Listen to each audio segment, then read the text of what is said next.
I'm so thankful to be able to partner with an organization like Convoy of Hope that when people need it more than any other time in their life, they need hope. There's many people feeling the impact of the hurricanes down in the southeast. And so I will say that we actually are sending a team from Life Church a week from tomorrow.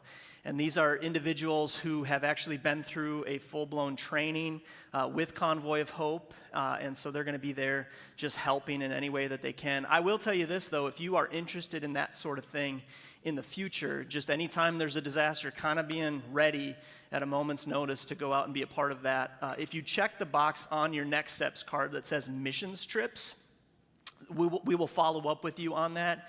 There's like a 2-day training. It's like part of one day, part of another that you need to go through just so that you're ready and equipped. But if you're interested in that at all, we have about 15 people that are trained already, but we'll set up another training. We'll have Convoy send some people here to be able to help us with that. But even if you don't go, you can know, just as Dustin said, that you're well represented. Every time there's a disaster, that there's boots on the ground that you're helping fund and support, and just want to say thank you for your generosity. Pastor Aaron wishes you well this morning. He's actually, it's like mid-afternoon where he is. He's actually in Budapest, Hungary, and we support a couple of missionaries, David and Carmi Buckley, that do an incredible job in Hungary.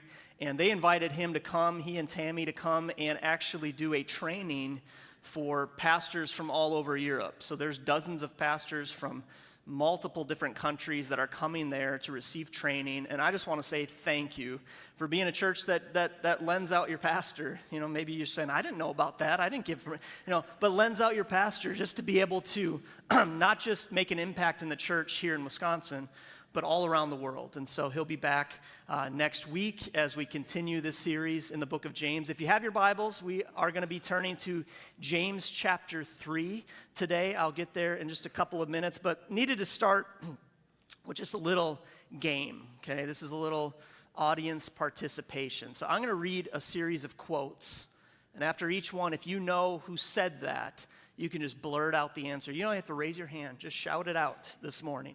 And so they're going to get a little more difficult as we go, so I'll just start out with I'll just lob up a softball for you. Life is like a box of chocolates. You never know what you're going to get. Forrest Gump. I didn't do it in the voice. I stopped myself. You miss 100% of the shots you don't take. You would think it'd be Jordan. Wayne Gretzky, there it is, right there. I would have also accepted Michael Scott. It's a bit of a deep cut right there. To be or not to be, that is the question. I hear two answers, and they're both correct. We're going to go with Shakespeare and with Hamlet, okay? Either one would work. Float like a butterfly, sting like a bee. Everyone knows that one, Muhammad Ali. Now, we're going to get a little more historically significant quotes here, okay? So, the redcoats are coming. The redcoats are coming. Paul Revere. 7 years ago. Abraham Lincoln. All right, now these are going to get a little more obscure, but I have faith that somebody is a history buff in this room on these next couple. I'm counting on you, Maggie. Never in the field of human conflict was so much owed by so many to so few. There it is, right there. They're our winner. You get nothing. We do not have prizes today. What about this one? Give me liberty or give me death. Patrick, this is a smart group of people here this morning. I have a dream that my 4 little children will one day live in a nation where we will not be judged by the color of their skin, but by the content of their character. And everyone said, Martin Luther King Jr. A few of these quotes are hundreds of years old, 250 years old, a couple of them. And yet we know them. We remember them. They're things that have not only are little quotes that we remember, but they've shaped the course of human history. Maybe not the box of chocolates one, but many of these have shaped the course of our country. We know them. They still continue to impact us today. None of us were there when these quotes were said, but like we remember them because our words have power. Now, the book of James has a lot to say about what we do with our words. And I'm not here to just talk about, things that other people have said. It's going to get a lot more personal today. We're going to talk about the things that we say, the power of our words. Now, the average person, this is just average, so some of you are well above average on this one, but the average person speaks 1/5 of their life. So 20% of their time is spent talking. Now again, some of you might be pushing 30 or 40%. Some of you maybe 10%, I don't know. But the average person, if you were to write all of that down and put it in book form, about every 3 days, it would be a 200-page book, just your words right here. It's a 200-page book every 3 days. Now again, some of you are like, I do that before lunch, right? So it goes to show that it's no surprise that the Bible has a lot to say about what we do at that time. What we do with our words is extremely important. Today we're going to talk about the impact of the things that we say. James, the book of James, already talked about it several times to this point. In fact, every chapter, at some point, he talks about how we use our words. In chapter 1, verse 19, it says, everyone should be quick to listen and slow to speak. He continues in verse 26 and gives us maybe one of the most sobering verses in all of Scripture. He says, those who consider themselves religious and yet do not keep a tight rein on their tongues deceive themselves, and their religion is worthless. That is extremely straightforward. James is being very specific about the words he chooses there, that if you do not control the words, if you do not tame the tongue, so to speak, that your religion is worthless. In chapter 3, he lays out really for the whole chapter, but specifically the first 12 verses or so, and just tells us this is a roadmap. This is why our words are so important, and these are things that we can do to make sure that we tame the tongue, that we make sure that we are redeeming our words in a way that honors God. James chapter 3, starting in verse 2, it says, for we all stumble in many ways, and if anyone does not stumble in what he says, he is a perfect man, able to bridle his own body. Well, he's saying we're all in the same boat on this one. We all struggle with this. Nobody's perfect. Verse 3, if we put bits into the mouths of horses so that they obey us, we guide their whole bodies as well. Look at ships also. Though they are so large and are driven by strong winds, they are guided by a very small rudder wherever the will of the pilot directs. So also the tongue is a small member, yet it boasts of great things. How great a forest is set ablaze by such a small fire. As small as the tongue is, it has astonishing power. Power to wound, power to heal, power to bless, and power to curse. It also, James will tell us in just a bit here, that it also is a direct reflection of what's going on in our heart. In James chapter 3, James gives us four qualities of the tongue. He gives us four qualities of our words. First of all, if you're taking notes, the tongue is powerful. The tongue is powerful. He kind of sets the table in these first few verses, just talking about the power of the tongue. Don't underestimate the tongue. Even though it's a small part of the body, it boasts in huge ways. I found this to be true in my own life, how something so insignificant can make such a massive impact. It was back in February, my family, we were about to go on a trip. And so we were looking forward to this for quite some time. We got ready to go. It was we were leaving on Monday, and it was Sunday. And we wake up in the morning, and it's like in the 50s in our house. And some of you like that. That's not how our house operates. We keep it at 85 degrees in the middle of winter. Maybe a little exaggeration. But so it's just freezing in our house, and I'm like, I got to get this figured out. So I go down to the furnace, and I'm just looking at stuff. I don't even really know what I'm trying to accomplish. I don't know anything about HVAC, and I'm just it's making a weird noise. I see that. I'm tempted to just start hitting it, is that going to work? And so I'm like, there's no way I'm going to be able to fix this. And time is ticking. We're about to leave. We got to get this fixed. And so I call an HVAC guy as I'm on my way to church, actually, and I'm like, this is going on. He's warning me. He's saying this is going to cost a lot of money because it's like Sundays we don't normally come out. It's like triple the cost. I'm like, I can't do it. Just come. I don't know what to do about this. So he comes. He shows up that afternoon. He looks at it for about 2 minutes and then goes over to the intake pipe into the furnace, pulls it out, and out of that intake pipe, 2 of these come shooting out, little golf balls. Both of us started laughing right away, and we both said, I have 3 boys, he had 3 boys, and we're like, this makes total sense. That's what's going on. Even though I've said there's these little pipes that stick out of the side of the house, I've said they perfectly fit a golf ball. Don't put anything down there. We can die. Let's not do that. And to this day, nobody's admitted. Everyone says it just must have been an amazing shot by the neighbor, and 2 of them are down there. And so I was actually I was less upset and more relieved because I was just like, man, thank you. I'm glad that we figured that out. It wasn't crazy expensive. But to imagine, what if that would have happened one day later? We're on our just think about the damage that could cause. One golf ball could have destroyed our house, all the pipes burst, and not to mention the safety concerns and all of that from one golf ball. James uses several different analogies throughout chapter 3 to talk about the power of the tongue. He talks about bits in the mouths of horses. He talks about the rudder on a ship, so small yet can control the entire ship. He talks about a spark, a small fire setting an entire forest on fire. He's getting at the point that the tongue is powerful. Just think about in your own life the power of some of these phrases. Phrases like, I love you, carries significant power. Or, I'm proud of you. You can probably think of the times where somebody told you, even when you were a kid, I'm proud of you. It has so much power. Or, you're ugly, you're stupid. There's words like that can cut deep. There's adults that have deep wounds and scars from things that were said as a kid. In the same way, you're handsome, or you're beautiful, or you look nice today. Just words like that. They have incredible power.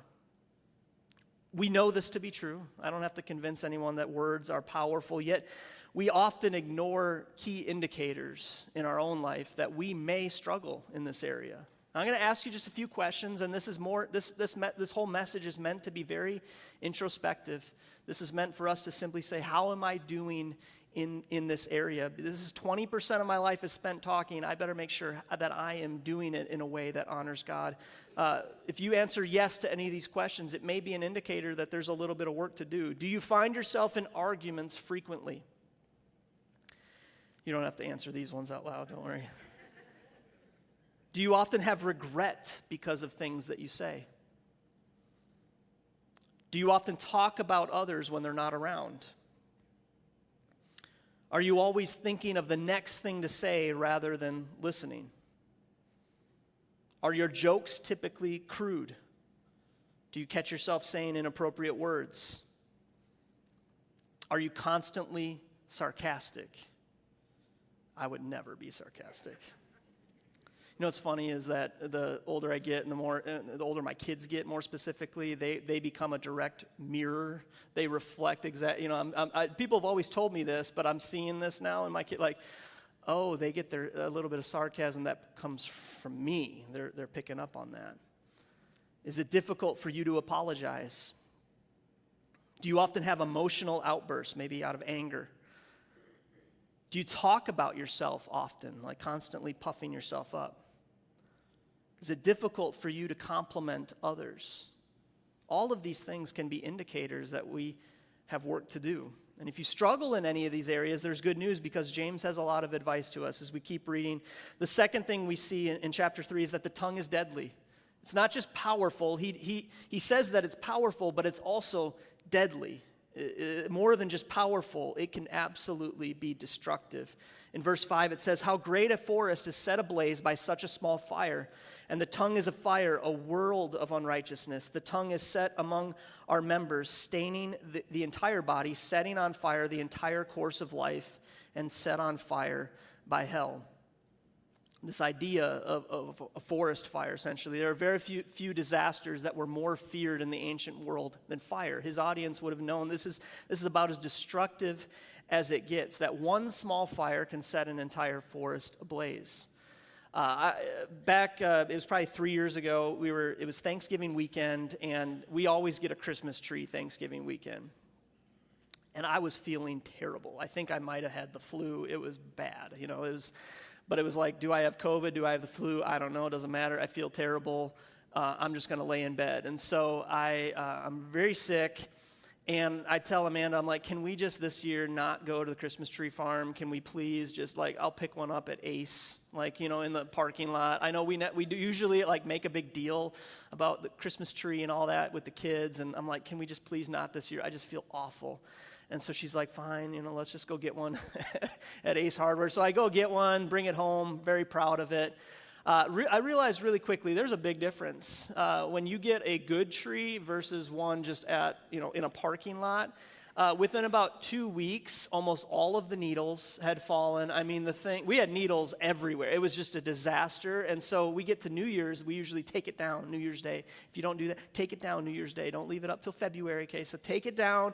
And I'm like, I don't even want to bring it to the street because it's going to be this trail of needles all the way down the drive. I hate all of that. So I'm like, I'm just going to bring it out back. We have kind of some woods out back, but there's an area that's kind of cleared out that, I'll, burn brush and stuff like that. So I bring it back there. I start a little fire. Some of you guys know where I'm going with this. I didn't realize that if you put a dried out Christmas tree on a fire, you might as well put a 5-gallon bucket of gasoline on a fire. It was the most scared I've ever been in my entire life. I actually thought I was going to start the entire woods on fire, get written up, some big scene, 25-foot flames shooting out of there. Amanda comes, but she's like, what are you doing? What's going on? Is everything okay? And thankfully, it died down, and it did not set the woods on fire. Highly illegal. I looked at the city ordinances later. Not good. But James knew. I actually have multiple fire stories. I picked that one, but had an apartment burned down one time. That's another story. But James knew that our words can be deadly. They're not just powerful, they can be deadly. As a kid, you hear the phrase, sticks and stones will break my bones, but words will never hurt me. We all know as adults that is the worst advice. That is not true whatsoever. As we keep reading in verse 7, it says, for every kind of beast and bird, of reptile and sea creature can be tamed and has been tamed by mankind, but no human can tame the tongue. He says it just can't be done. It is a curse, people who are made in the likeness, it is a restless evil full of deadly poison. With it we bless our Father, our Lord and Father, and with it we curse people who are made in the likeness of God. From the same mouth come blessing and cursing. My brothers, these things ought not to be. He says the tongue is a restless evil, full of deadly poison. We've seen this play out in the course of human history multiple times. It's said that for every word written in Adolf Hitler's manifesto, Mein Kampf, for every word written, there's 125 people who died. I mean, it went back to rhetoric. You look at what happened in Russia, that close to upwards of 50 million people lost their lives, were killed. And a lot of it goes back to the rhetoric of a man named Joseph Stalin. Or we bring it close to home today. We have an epidemic going on in our country right now. And it's around the rhetoric of what is a baby. Is it a lump of cells? Or is that a fetus that can have a heartbeat and brain activity and can feel pain? And maybe we ought not to discard of it so easily. Got real quiet on that one. But it's around the issue of rhetoric. It's what we say can be deadly. Understand that our words can be deadly. These two truths set the table for the next two. James kind of wants to set us up and say, okay, we're all on the same page. Words are deadly, they're powerful. We need to be careful here, but let me give you some good news here. First of all, the tongue is an indicator. Point number 3, the tongue is an indicator. It's the single best indicator of the state of your heart. You don't have to worry. You don't have to wonder, rather, if you're angry. Your words are going to tell you you're angry. You don't have to wonder if you're jealous. Your words are going to reveal it. Verse 11, it says this, does a spring pour forth from the same opening both fresh and salt water? Can a fig tree, my brothers, bear olives, or a grapevine produce figs? Neither can a salt pond yield fresh water. See, the mouth tries to articulate what the heart is feeling. When my oldest child, May, who's now 16, when she was about 18 months old. She was a very sweet, very quiet. In fact, I found a picture of her. This was like when iPhones were like barely on the scene, so we had to, like, we don't have as many pictures of May when she was a kid, but here she is. Sweetest little girl in the world. So that I just want you to remember that face in this story that I'm going to tell you. So she, 18 months old, she got so mad, and Amanda and I were talking about what she got mad about. We don't even know exactly. She was told she couldn't do something, and she got very mad at me. I mean, like red in the face. I had never seen this boil up in her before. At the same time this was going on, the movie Tangled had just come out. It was one of her favorite movies. Watch it all the time. It's a great movie. But the evil character in that movie is named Gothel, if you remember that movie. And so she's just raging mad at me, and she looks at me and says, "I Gothel you." And Amanda and I, in that moment, we knew what she was trying, like we kind of got the vibe, like she's trying to think of the worst insult she can possibly conjure up, the worst thing she can say. That is a swear word to her, and she is going to launch it at me. And as a parent, it's one of those moments where you have to like look away because you're like kind of laughing about it a little bit, like this sweet little girl doesn't even, like, but she was feeling rage. It's an indicator of what was going on in her heart. There was anger. She was not happy whatsoever. And I realized in that moment that kids figure out real quick, I can use my words to express what's going on in my heart. Our tongue is the best indicator of what's going on in our heart. It's no wonder the Bible has a lot to say about our heart. Everything comes back to the condition of the heart. Proverbs 4:23 says, "Above all else, guard your heart, for everything you do flows from it." Jesus goes a step further in Matthew chapter 15. He says, "But the things that come from a person's mouth come from the heart, and these defile them. For from the heart come evil thoughts, murder, adultery, sexual immorality, theft, false testimony, slander. All of these originate in the heart." If our heart is not right, our words are never going to be right. And then James, he gives us hope towards the end of chapter 3. If you're taking notes, this is the last one. The tongue is redeemable. It's an indicator of what's going on in our heart, but it's also redeemable. There is hope. That's the good news for us today. If this is an area of struggle, God can help. In fact, in verse 13, he says this, "Who is wise and understanding among you? By his good conduct, let him show his works in the meekness of wisdom." And then skipping down to verse 17. "But the wisdom from above is pure, then peaceable, gentle, open to reason, full of mercy and good fruits, impartial and sincere. And a harvest of righteousness is sown in peace by those who make peace." If you're an underlined person, like underline things in your Bible, that phrase, wisdom from above, I believe is the entire key to chapter 3. James is saying, if you struggle with what you say, and by the way, he says all of us do. Nobody can tame the tongue, he says. Are you feeding your heart with wisdom from above? Or are you feeding your heart with wisdom from earth, with wisdom from man, with wisdom from books, whatever it may be? Are you seeing God as the source that's feeding your heart? What's feeding your heart? What are you putting into your heart? What are you consuming? What's going in is always going to be expressed in the way you talk. There was an old man, a grandpa, who was sitting with his grandson, and he was kind of teaching him about life, and he said this to him: "There's a fight going on inside of me. It's a terrible fight, and it's between two wolves. One is evil. He is angry, envy, sorrow, regret, greed, arrogance, self-pity, guilt, resentment, inferiority, lies, false pride, superiority, and ego." And then he continued. He said, "The other wolf is good.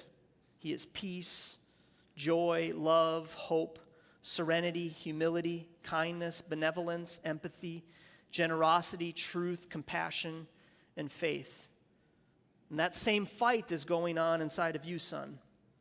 And it's going on inside of every single person. And the grandson thought about this for a little while, and then he responded and said, "Which wolf will win?" And the grandpa said, "The one you feed." And there's so much truth to that. What we feed our hearts is going to be reflected in what we say. So the question for us today, what are we feeding our heart? And today, I know a message like this is more meant to be introspective. It's meant for us to take kind of a self-evaluation. But I want to, as you do that, in just a moment, the band's going to come back and do a song. And really, what I ask them to do is let's just have a moment just to reflect. Let's have a moment to really ask ourselves, how am I doing in this area? And I want to ask you 3 questions. And maybe there's one of these in particular that sticks out to you that you're like, man, that's the one that I need to get right with. I need to get right with God about. The first question is this: what do your words reveal about your heart? What do your words reveal about your heart? Are you angry? Are you jealous? Are you bitter? Maybe you're sad. Maybe you're desperate. Maybe you're needy. And if you really want to get to the heart of it, this is very vulnerable, but ask your spouse, what do my words reveal about my heart? See, too often what happens is we hear a message like this, and we feel a little guilty, like, I got to watch that. And then we go and at least I'll speak for myself. This is what I do. I install a filter. I'm going to put a filter on my words. I'm going to try harder not to talk that way. I'm going to be careful what I say about other people. I'm going to just make sure that if I'm feeling angry, I kind of step out of the room and take deep breaths. And all of those things, I'm not saying that those are bad things. There's a self-discipline side of this, that the Bible talks a lot about that as well. But what James is saying, he says that those tactics are never going to get to the heart of it. That's going to be like cold medicine, where it's going to may bump the symptoms down a little bit, dry things up a little bit, but it's not going to actually heal you. It's not meant to do that. Putting a filter on our mouths is simply not going to heal the issue. It's not going to get to the heart of it. Your filter will eventually break down. When you're pushed up against the wall, proverbially speaking, it's going to come out, whatever's in your heart. And so James says you cannot tame the tongue. You have to get at the heart. What are you feeding your heart? What do your words communicate about your heart? And so maybe today your prayer is much like David prayed in Psalm 51, where he says, "Create in me a clean heart and renew a steadfast spirit within me." I love that prayer. It's just so brutally honest. God, create in me a clean heart. Maybe that's your prayer today. Second question: is there anyone I need to apologize to? Maybe your words have cost you a relationship. Or maybe you have a relationship that's founded on gossip, for example. Every time you get together, it's about tearing other people down. Or maybe you dominate a relationship with your words. Or maybe you have said something specific to someone you love so much that has been just incredibly hurtful. And you need to just apologize. Is there anyone you need to apologize to? Proverbs 12:18 says, "The words of the reckless pierce like swords, but the tongue of the wise brings healing." The tongue has the power to curse, but also to bless, to wound, but to heal. Is there anyone you need to apologize to? Last question. How can I encourage somebody this week? How can I encourage somebody this week? Maybe the best antidote to a reckless tongue is specifically trying to be an encouragement to somebody else. Life Church should be marked by men and women who encourage one another. In fact, the Bible says that they will know you are my disciples by your love, not for the world, but your love one for another. Maybe you need to encourage somebody this week. Who can I encourage? I'll tell you this, Mom and Dad, I know firsthand the power of words to your kids. That it was about 3 years ago. I'm just sitting in my office. My dad called me. We were talking about something else, and he just, out of the blue, was just like, Ryan, you have a very responsible job. You have a lot of people are counting on you. I'm very proud of you. Doesn't matter how old you are hearing that from your mom and dad, from your dad. I mean, it's a big deal. It makes a significant impact. I felt like I can go another 10 years just based on that one comment. Is there somebody that you can encourage today, that you can encourage this week? Or maybe you have somebody that in your life that's going through a tough season that you just know, man, they're just walking through the valley right now, and they just need somebody to be an encouragement. Maybe it's just a simple text message. Maybe it's a phone call. Hey, you're on my mind this week. Maybe it's sending them a meal, getting them DoorDash or whatever it might be, and just saying, hey, I'm praying for you. I'm thinking about you. That's what the church is meant to do. That's what we're here to do, be an encouragement to those around you. Who can I encourage this week? So today, as we close, the band's going to play and sing a song, and I'm just going to encourage you right where you are. We don't do this enough. I don't do this enough. To just pause everything else that's going on. Just say, God, what do my words say about my heart? What are areas that I need to work on? Would you create in me a clean heart today and renew a steadfast spirit within me? Would you pray with me today? God, we thank you for your word, that it is such an encouragement to us, full of instruction, full of hope. And I pray that today as we look at our own hearts, as we look at the words that we say as a reflection of our heart, God, I pray that just as David prayed, you'd create in us a clean heart. Lord, I pray if there's anybody that we need to apologize to, bring them to our spirit right now, that we would boldly approach them and just say we're sorry. We don't do that enough. God, if there's people that need encouragement, I pray that you would bring them to our minds this week, and that we would be people who use our words, use that 20% of our life to be uplifting and encouraging to others, God. God, we're confident that you will reveal to us today those areas that you want to redeem our tongue for good. God, we thank you for it. Amen.